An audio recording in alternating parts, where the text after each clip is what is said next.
The very first X-Men Dark Phoenix trailer dropped last night.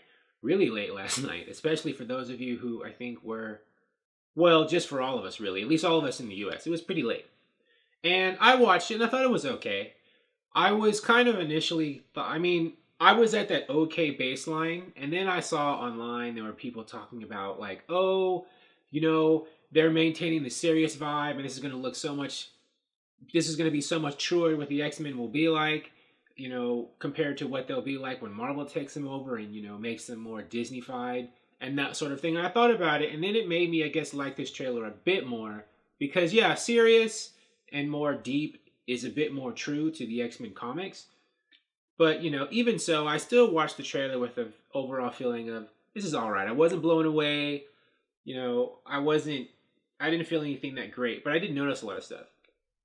And number one, I guess I'll start with why I thought this trailer was just okay. Now I know this is the first trailer, and there are going to be more trailers when this movie comes out on February 14th, and later trailers could be just mind blowingly great. But what made this trailer just kind of okay for me is it seems very small scale.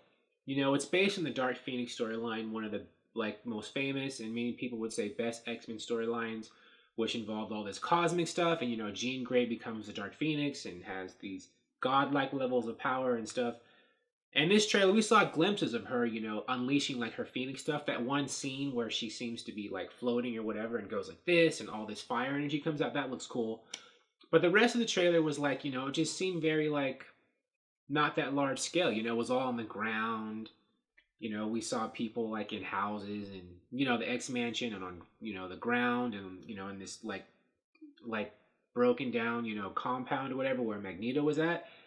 And the plot of the X Men Dark Phoenix seems to be like Professor Xavier messes with Jean's head to lock something away or keep her controlled or whatever, or to protect her, but then she finds out and gets mad and is unleashed with all this power and goes to Magneto so he can help her.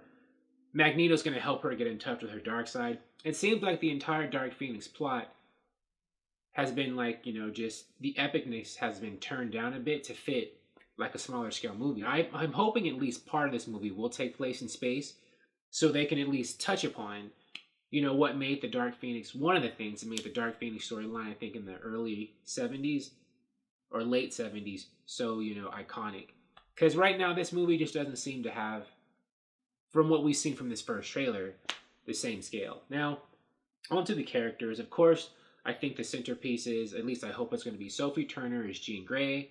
It'll be interesting to see Sophie Turner play a role like this where she gets to really, cut loose and go through the emotional ringer.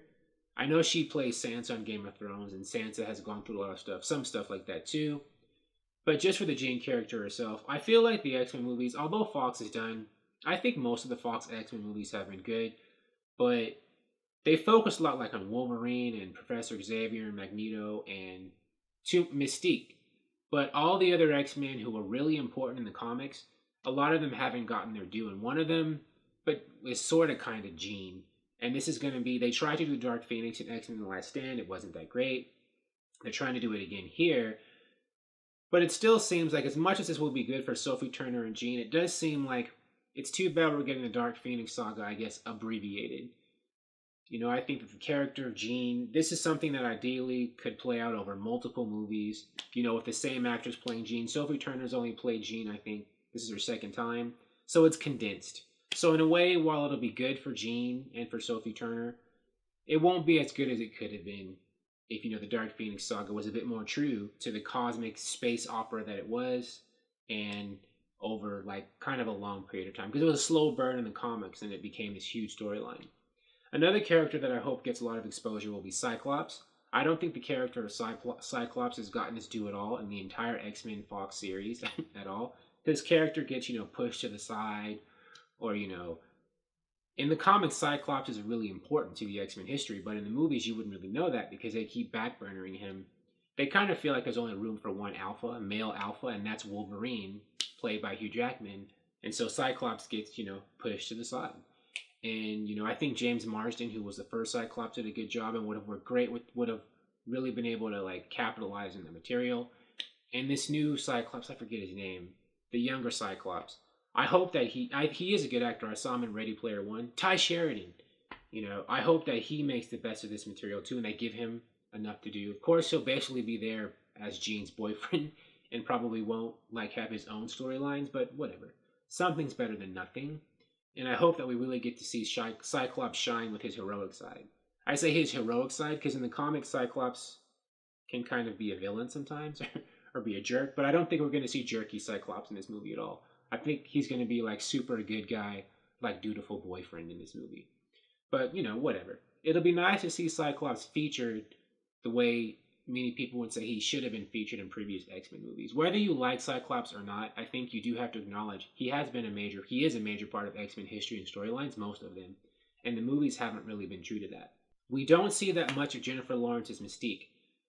Because I don't know, she'll probably be like a prominent supporting player, but not hugely all over this movie, and I like that. As much as I like the character of Mystique, I do think that because Jennifer Lawrence is a really big star, they've had Mystique kind of swallow up a lot of the X-Men movies. Because, Hollywood's all about serving the biggest stars in the movie. But, the alpha females of the X-Men have usually been, Jean or Storm. And to a lesser extent, kind of sort of Rogue.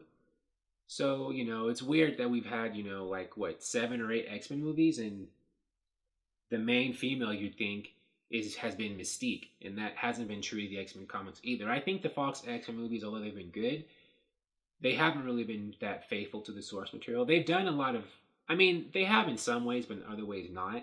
And I do hope that when Marvel reboots the X-Men, they do stay true to the comics and, highlight the right characters in the right way.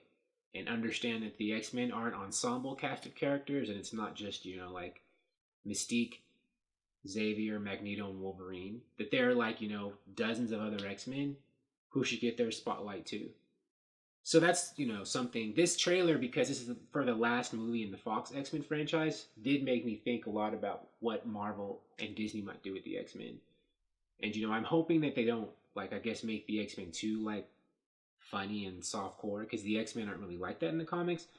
But, I hope that they do definitely capitalize on the fact that there are several X-Men characters, both heroes and villains, who should have some time to shine, which they haven't always had. Well, most of them haven't had in the Fox X-Men movies. Thank you for watching. If you like this video, please like it on YouTube and subscribe to the channel because I appreciate your viewership, and I'll talk to you soon. Bye.